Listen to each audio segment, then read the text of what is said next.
You're listening to the Joe Mays and J-Raff Show, giving you weekly sports analysis, opinions, and discussion. Now, here are your hosts, Joe Mays and J-Raff.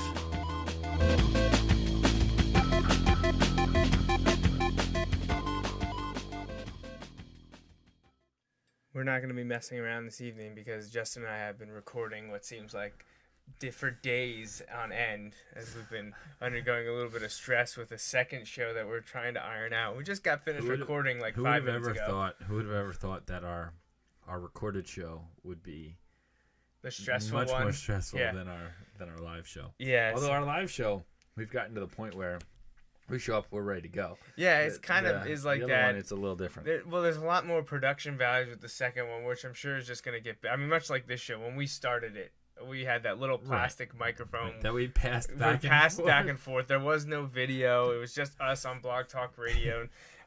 So we're a little bit different now, obviously, with Ustream, multiple cameras, some transitions, some video.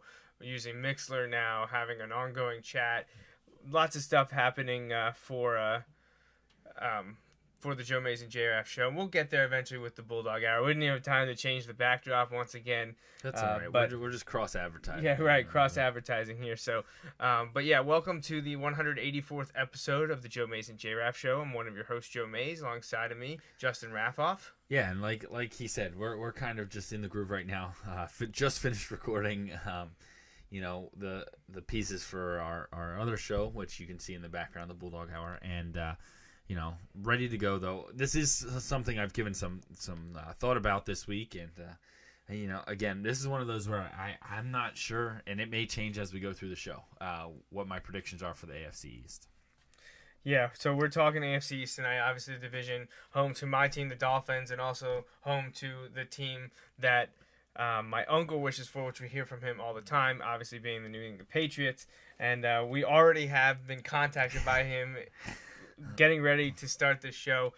We have a lot to talk about, but first we'll tackle this email, which you've read already. I'm going to hear it for the first time. So why don't you go ahead and use the Mays Sandwich Shop email inbox and talk about his email. We got an email already right before the show from our faithful listeners up in New England, and he mentioned how he heard Justin say several shows ago that the Patriots always seem to get the best schedule. I believe he knows that there's a blueprint and that you just plug in the teams at the end of the season by where they finish. So we do get to play the best teams every time and not always on our home field. Now, I do understand, they play a lot of good teams because they win their division virtually every year. So yeah, I get that. It just seems like when you look at some of the games, and I don't know, maybe I'm not trying to say this like, it's an advantage. This is one time where I'm not trying to say that the Patriots do get an advantage because they obviously have no control over this. But it does seem like one of those things where, like I know Peyton Manning has played in New England, I believe a lot more times than he's played the team away from me. Now, again, I don't know what goes into determining it when it's There's not. There's a formulaic reasoning for NFL scheduling, and some of it's really easy. Some of it, I'm not sure exactly and that's how all, it works. That's all. And what we're talking about, however it happens, they seem to play some teams at home more than they play them away. What we're talking they do about play some big road games too. You play, obviously, everyone in your division twice. Everyone from a division in the NFC once, so right there is 10 games. Right. So you're left with 6 more. You play the same team that finished in the same spot as you from the year before. So the Patriots finished first in the East. They also play the AFC North, the AFC West, and the AFC South, the first place teams from those divisions. So that's 3 more games. Right, which and the is other generally 3 come big from games. Rotating through the rest of one of the other AFC divisions. What I don't know how they figure out is how you get which one's home, which one's away. Right, yeah. It obviously doesn't go on what happened in the last meeting because, like you said, Manning's played many more times in New England. And I'm just talking, obviously, playoffs is dictated by your rankings and how you finish the season. And that may skew, the view on it because, the Patriots have been that number 1 seed a number of times. So, and I get the Patriots have no control over that at all. It was just one of those things. Like the Manning one is the one that sticks out in my mind. But no, yeah, I think, and I assume they're in New England to start on, Thursday a week night, and a half, September I believe, 10th, right? yeah. Okay. Steelers. Yeah, so it's just one of those where I don't know what goes into determining the home and away, and I'm a little offended that our Patriots fan would imply that I don't think everything's always wholesome with the Patriots. I don't know what he's getting at there. The next comment, I just like that's very trollish here. He must have been watching. He must be watching the Patriots game last night or today, talking about how Garoppolo has looked better than Brady, which makes him the second best quarterback in the AFC East.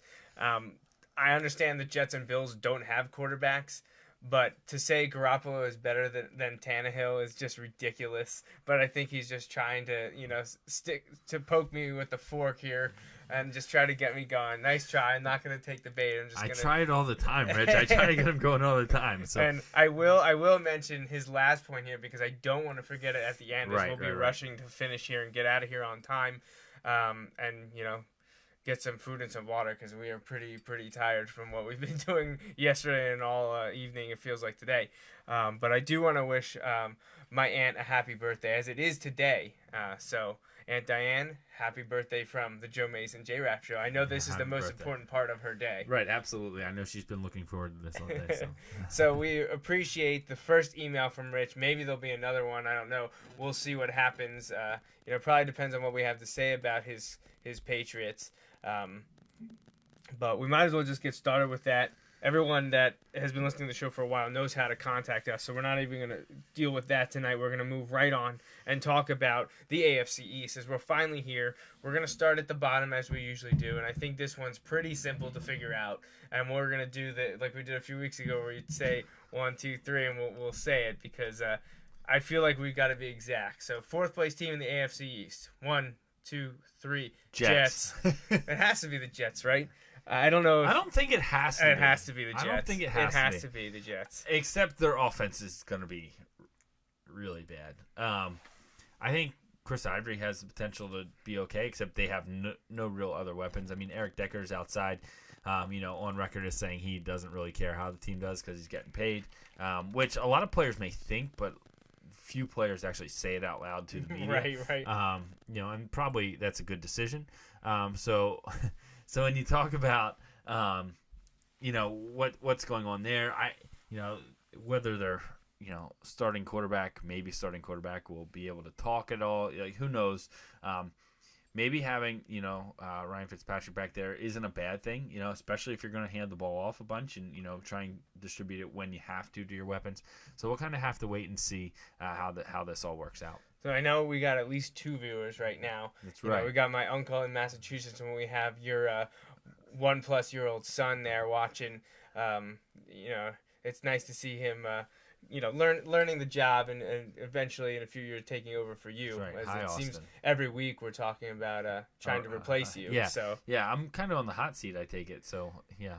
Hi, Austin. And, please pick up all that you can, but not too much. I did, we're talking about the Jets and how terrible they are because they're pretty terrible. Because that's a fun thing to talk about. It is a fun thing to talk about. But I don't know if you saw, I shared a photo earlier today. I did. And I'm going to pull that up here again. Let's see. Okay. So, I know my uncle won't agree because they end up here in the third spot. I honestly think 2 out of 4 he would agree. I think 2 out of 4 he would agree. So he's going to go half and half on this. I think he agrees with the bad and the stupid. But the good and ugly, he's probably not going to see eye to eye. I'm really obviously, with Miami being the good on this shirt, that's a plus. But the thing that I laughed about was the fourth one. I knew you were going to like the fourth one more than any of the other 3. Oh, yeah. The fourth one's the best. It has all 4 AFC East logos, Dolphins, Bills, Patriots, Jets, in that order. But overlaid on the logos, it says the good, the bad, the ugly, and the stupid. The Jets are the stupid, and that just makes me laugh. Right, so if we had any Jets fan listeners, we probably would have no more Jets fans listeners. But I don't think that we have any. So, which is okay. Yeah, I don't know. Right. No big loss there. So Jets 4th place. They had that issue with the quarterback, and not meaning that they're just terrible, but Geno Smith got sucker punched by a teammate who promptly was released, and then signed by the rival Bills, which is just the most Rex Ryan thing ever. Right. Who had just Rex Ryan, who had been fired by the Jets, goes to Buffalo immediately. Well, not immediately, but the first chance he gets, signs the linebacker that was cut by the Jets for punching and breaking the jaw of the quarterback, who had a lot to do with Rex getting fired from the Jets. Very Jets-ish. Very much Jets, yeah. So anyway, I think they're going to struggle on offense. I think their defense will be okay, especially because they added a defensive head coach. And, I don't know. Some suspensions there may play out, cause them some difficulty. But I think their defense is going to be okay. We talk about when you have the different, coaching change on one side of the ball, you tend to see a bump. I think the Jets will see a little bit of a bump there. The problem is I'm not sure they got any better on offense, and offense has been a problem for years. They have Ryan Fitzpatrick at quarterback. They added Brandon Marshall, like you mentioned, and have Eric Decker. Chris Ivory at times, something. Can the line hold it together? Their defense, at least the front seven, part of it is aging in the linebacker core, but they have a pretty sick 3-4-man rotation along the line if they're all healthy or if they all report to camp and to play in the season. And aren't suspended. And people were jumping up and down with Revis going back and bringing Cromartie back, and they kind of getting the old gang together, but I don't know. And maybe it's because of my hatred of the team and how much I dislike the Jets and everything about Gang Green. A few years back, the beginning of the Rex Ryan years, their fans literally went through and thought they were going to go undefeated. Like, they were, at worst, 15-1. I'm just like, are you insane? Like, are you crazy? Wow. And there's a legitimate argument to be made there. If you're I think they went 9-7 too. I think they were 9-7 that year.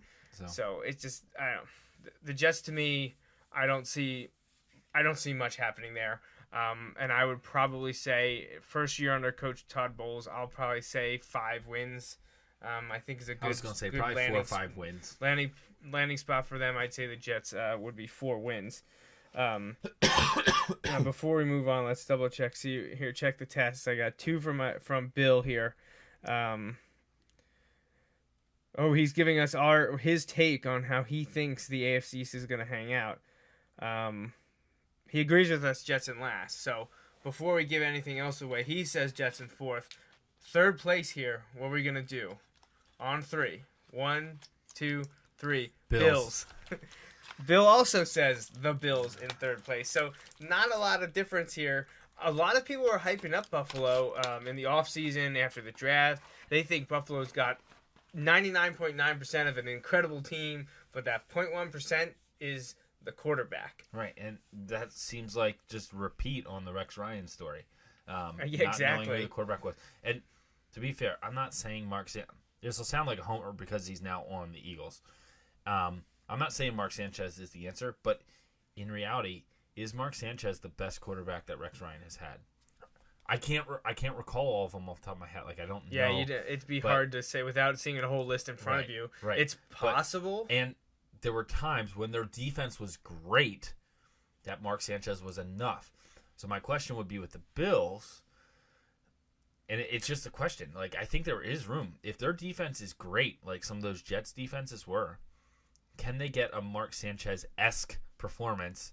That sounds ridiculous. If you're hoping to get good enough an average, if you're hoping that you can have an average quarterback, 15th, if you can have 15th, so they'll make you in the top half of quarterbacks.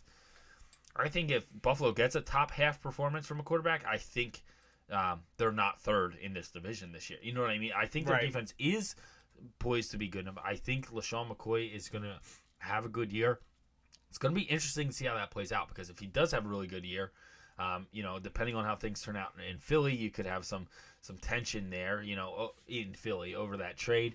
At the same time, I think he's 30 now, or is 31. So you have some of that kind of playing itself out. So it'll be interesting to see what exactly happens there. I know Tyrod Taylor has done okay in the preseason. They've all actually had their ups and downs almost on the same night. Manuel played really well last night, I think. So did Castle and Taylor. Right. So it'll be interesting to see, because I feel like there's going to be a short leash there at quarterback, because I don't think they're really set on anyone. They're just kind of going to go with the hot hand. But in reality, if you're not looking for exceptional quarterback play, if you're just looking for top 16 average, quarterback play, then maybe that's okay. You're not looking for a guy to light up the record books and lead you to wins and everything. You just want a guy in there who can get the ball to McCoy, get the ball, to the wide receivers and stuff like that. Getting it to the wide receivers is a must because with Marquise Goodwin, Percy Harvin, Sammy Watkins, and then Robert Woods on the outside, you've got 3 speedsters and an all-around talented wide receiver. Obviously, you already mentioned LaShawn McCoy. If they can get a solid starting offensive line, they've gotten some big guys recently, Chantrell Henderson, Cordy Glenn, Cyrus Kouandjio. I'm trying to think of some of their interior offensive linemen. But if they find a starting 5 there that can keep whatever quarterback is playing upright, open some holes for LaShawn McCoy, they have a lot of potential. To me, though, and I'm sure my Bills friends would say that I'm being a homer, that I don't buy into it, or maybe I'm bitter because they stole Charles Clay from us. Whatever they want to throw at me, that's fine. They probably would want to flip-flop, wherever I end up putting the Dolphins. They'd probably say that's where the Bills need to be. Fine, that's fair. This is just, this is our show. These are our opinions. And I think when it all comes down to it, I would not take any of these 3 quarterbacks on a team that I think is going to make the playoffs. And I think that's what it ends up coming down to. Right. Yeah. And it wouldn't completely surprise me if they snuck into that second wild card spot. I'll be honest, it really wouldn't. I'm going to peg them for 8 wins. I think 9. I would say 10 is absolutely the high end. I would expect 9 to really be a more realistic high end. I could see them being at 7 wins, though, too. So I would probably say 7 or 8 wins. I anticipate a 500 or better season, so like 8 or 9. But, if I had to pinpoint one, I would go with 8 just because I think they'll get to 500. I think there's potential to be above 500 if they can iron out that quarterback play and get enough out of that position. Because if you can't, all of a sudden, it doesn't matter that you have good wide receivers. It doesn't matter that you have LaShawn McCoy because everybody's going to stack the box, and it's just going to get ugly, and it's going to be the Jets all over again. All right, you want to move on to second and see if we're different here? Yeah, I'm ready to go. All right, so we had Jets 4th, Bills 3rd. We only got 2 teams left. I honestly don't know what's going to happen here. You don't know. You can't read me here. You know. I know exactly where I'm going with this. All right, let's get the countdown and say the mascot of our second-place team in the AFC East for the 2015 season. All right, 1, 2, 3, Dolphins. I thought for sure. No. I didn't think for sure. No. Oh man. I can't do it. I'm not gonna buy into the Well, then I changed Kool-Aid that you change yours. No, we're gonna be exact here. So we're gonna go Patriots, Dolphins, Bills, Jets. Right. Jets, I have no hope of the playoffs. 4, 5, maybe 6 wins. Bills, we didn't say a win total for them. I think they're 500, maybe a little bit above. So I think it's a good division this year. Yeah. I say 8 to 9 wins for Buffalo, like you said, maybe challenging for that last wild card spot. I have Miami in second, but I have them as a good second. I think at least 10. See, I'm going massively 9 to 10, and I think 10. If they don't get to 10, I'll be really disappointed. 9, if they make the playoffs, the coaching staff is safe. 10, I think the coaching staff is safe either way. Like you get to 10, it's hard to fire a 10-win coach. Now, Miami has an owner that likes to make a scene, wants to make a splash and stuff. And if you don't make the playoffs, it's hard to imagine that a 9-win team that makes the playoffs, you keep the coach. A 10-win team that doesn't make the playoffs, you fire the coach. That's the NFL. But it's the way things work. That's not how the rich guys think all the time, So, and we talk about this all the time. The stability is what they need. I have them at 9 or 10. I have them. I like Tannehill, but I feel like some people have gotten really high on Tannehill, and I'm like, I don't know if I'm ready yet. Just yet. It's not. I'm not saying he won't. Sometimes we go on and be like, I don't think this guy's really going to ever get it done.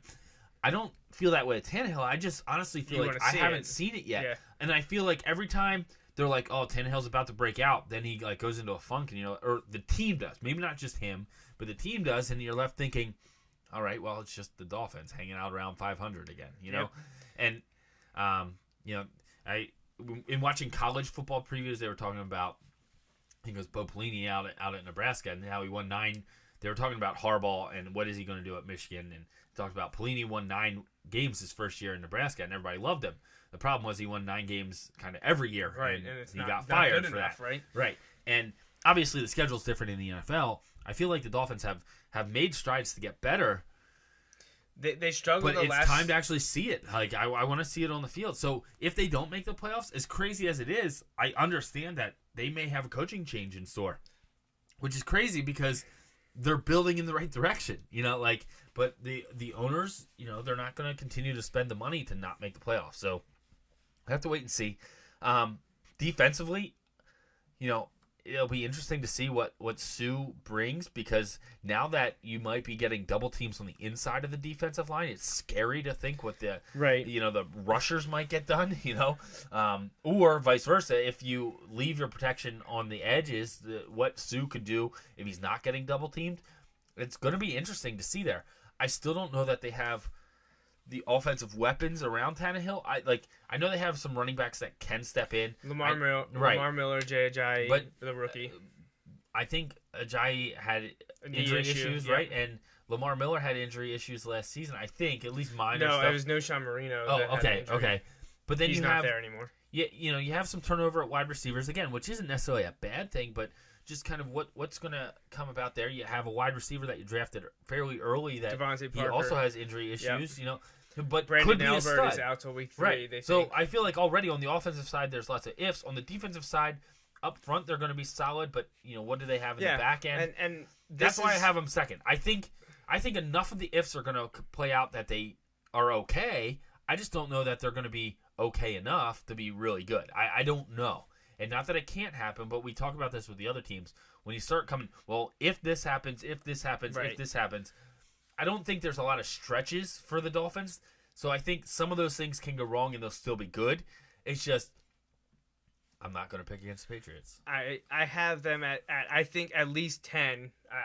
I'll stick my neck out there. I think at least 10, but I don't think more than 11. I think they're in 10 to 11 range. I think they're good enough for the first or second wildcard spot. I think they are going to push the Patriots because I don't think the Patriots are a 13-14 win team. But the good for the Dolphins, I do think is going to be Tannehill. I do think it's going to be their talent at wide receiver.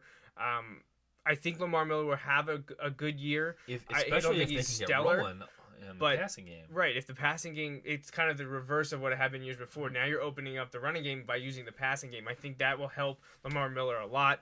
My biggest if on offense, as it's been the last few years, is the offensive line. They're already struggling with injuries there. On defense, you mentioned it, the front four, absolutely incredible. When you're double-teaming Ndamukong Suh and double-teaming Cameron Wake, now you already have 4 guys on 2. If you have 3 more guys, how are you going to block everyone? And maybe that helps your back end, that I was talking about. So, because they're going to have to leave protection guys in, So maybe that helps. I don't want to say deficiencies, but just the unknowns that are in the back end of the defense. The linebackers are cause for concern for Miami just because I think they're unspectacular. Jelani Jenkins is young and he's improving. He's a weak side guy, good in the passing game. Komisi inside, he's bounced around to multiple positions with the Dolphins. He's settled in at inside linebacker. He's unspectacular, but he gets the job done, which is, what's supposed to be the architect and leader of your defense. You kind of want to be a bigger name. He's underappreciated, but fine. Chris McCain is the other outside guy, which he's a tweener with no real skill set to fit in at end or linebacker. I think he'll be a bit of a problem. I think the Dolphins need an upgrade there. In the secondary, they've already lost Louis Domas for a second straight year to an ACL tear, so they're trying to find a second safety to go to go next to Rashad Jones. At corner, they're hoping that some of their third-year draftees are stepping up, and Jamar Taylor, well, he's been injured. Right. Brent Grimes is as much as his wife doesn't want to hear, if you've ever seen her Twitter rants. Yeah. He's over 30 and is in decline. What do they have behind them? So, front four great. I think quarterback, receivers great, but issues on offensive line and in the back 7 on the defense. In the end, though, I think looking at the roster top to bottom, I'd like them better than the Bills. That's why I have them in second, pushing the Patriots, but not quite there to get over the hump yet, which leads us to New England. And you already said it once. Until they prove otherwise, I feel like you have to give them the benefit of the doubt, which my dad is not giving them that. He went with my team. He picked the Dolphins, and I don't know if he just wants to do the same thing that Rich did to me. He wants to do to him and just kind of stick it to him. But yeah, he had Dolphins. He didn't give me wins. He says Dolphins over Patriots. We're not going that direction. With or without Tom Brady, as my uncle mentioned, Garoppolo's looked good. They still have so much talent there, both on offense and defense. Right. You know, even if they weather the storm and go 2-2, that's if Brady even misses 4 games. Who knows what will happen there? He won't miss 4. You know, until I've seen otherwise, until an AFC East team or heck an AFC team can take it to the Patriots, expose them, you know, and they're struggling at 500 just to make the playoffs, fine. You know, then you can say, you didn't pick it. I'd be happy to be wrong about this, but I just don't see how this isn't, once again, New England's division. Right. When Brady missed an entire season with the knee injury, they win 11 games? And missed the games? playoffs. Right, they missed the playoffs. With the Bills quarterback, Matt Castle. Right. But think about that. They were missing, you know, Tom Brady, and they won 11 games, and now they missed the playoffs, like you said. However, it's one of those things where Tom Brady being out a potential at most 4 games, which I don't think is going to happen. I don't think there's any way he's going to be out 4. When you look at that, okay, so like you said, you know, at worst they go 2-2 to start off. Right. Like, you know, I think if there's a team that rallies the us against the world mentality, even when they have to manufacture it. Now, this isn't one of those cases, but do your job. When they do it, yeah, they're going to do their job and they're going to get the job done. You know, and you know, if I wanted to, this would be the chance to take the dig at, you know, Brady, because you could just be like, look, it doesn't matter who their quarterback is; they do well anyway. Yeah. You know, we've seen that. You know, they've done well without him, so you know. But that's not what I'm trying to do here. I'm not trying to make the dig at Brady. I'm just throwing that out there. If someone wanted to, they could. But I think, you know, we're hearing Garoppolo is the second best quarterback in the AFC East. So I mean, you know, what the heck did they have to complain about now? So anyway, I do think. I think at most Brady ends up missing 2 games. That's me personally. I think at most it's 2. I'm so over Deflategate. Right. That I just want to know whatever it is, and I honestly think a lot of Patriots fans don't. Obviously, they want it to be 0. Like, I understand that, but I think everyone can agree that just like. Just tell us. What is it? Is it 4? Is it 2? Is it 1? Is it none? Whatever it is, let's just figure it out so that it can be done with and move on with. And you know, this is, you know, I'm maybe throwing a bone here to our New England fan. When you have me saying we need to just like get past the New England stuff, you know, that tells you we've reached that's a red oversaturation flag right there, point. Yeah. So. Either way, I think they go on. I'm going to put them at 12 wins. I think say maybe the 11 Dolphins 12, steal one. Maybe 12. the Bills steal one. But I think they're going to get the job done. Like you said, until someone else shows me that they can really kind of expose them and we don't have it as just like, you know, an incident last year in Kansas City where they just, Patriots like were unready to play. Yeah. I don't see it happening. I think they win enough to win the division. I have them at 11-12, winning division. I'm not going to go and say like in years past that they're the AFC favorite. I just think that they've had enough issues the last few years at times. You know, they're coming off a Super Bowl win. It sounds crazy, but you know, everyone's a year older. Like, right. What's Brady? Like, he's like 38 or turning 39 or something like that. Is he even that? I mean, so he showed no signs of decline, but when you're at that age, those signs can come up rather quickly. So you just never know. So maybe, again, this is obviously Garoppolo getting some of the experience early on isn't the worst case scenario for Brady. Think about how scary it is for Brady if he were to have to play 4 less games. You know, like and the Patriots as a team were able to weather the storm. I'm not sure that's not the worst case scenario. You know, if they go 3-1 with Garoppolo and then you have Tom Brady coming in, like, you know, being fresh at the end of September or beginning of October. Could you imagine if they go 3-1 or 4-0 with Garoppolo and then they lose? That would kind of be my ideal situation. Just chaos in Belichick That'd be land. crazy. Yeah. So my uncle actually texted us. He'd probably cut Brady in the middle of the season.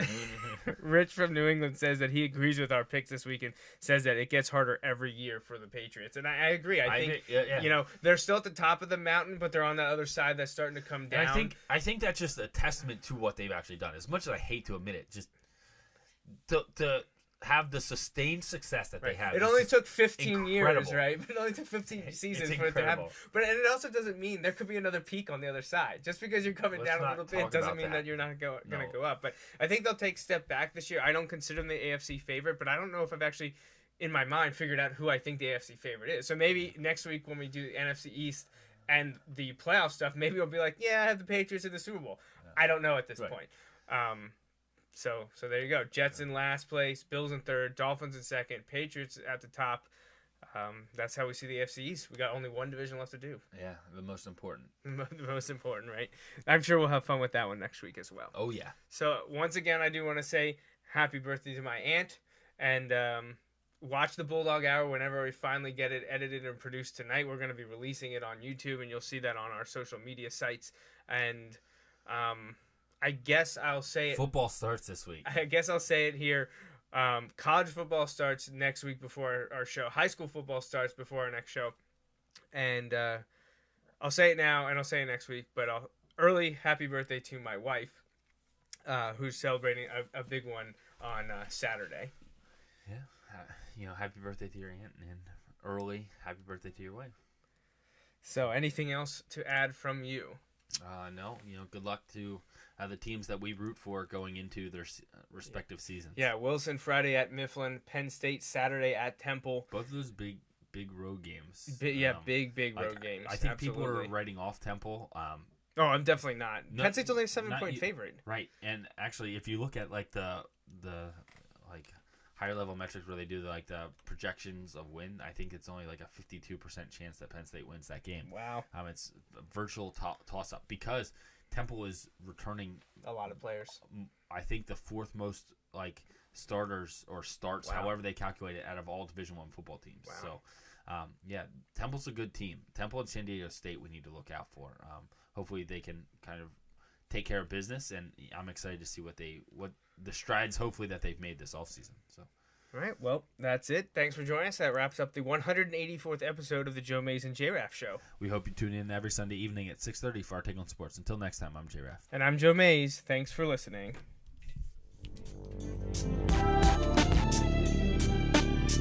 Thanks for listening to the Joe Mays and J-Raff Show. Don't forget, you can download each episode of the show from the podcast section of the iTunes Store.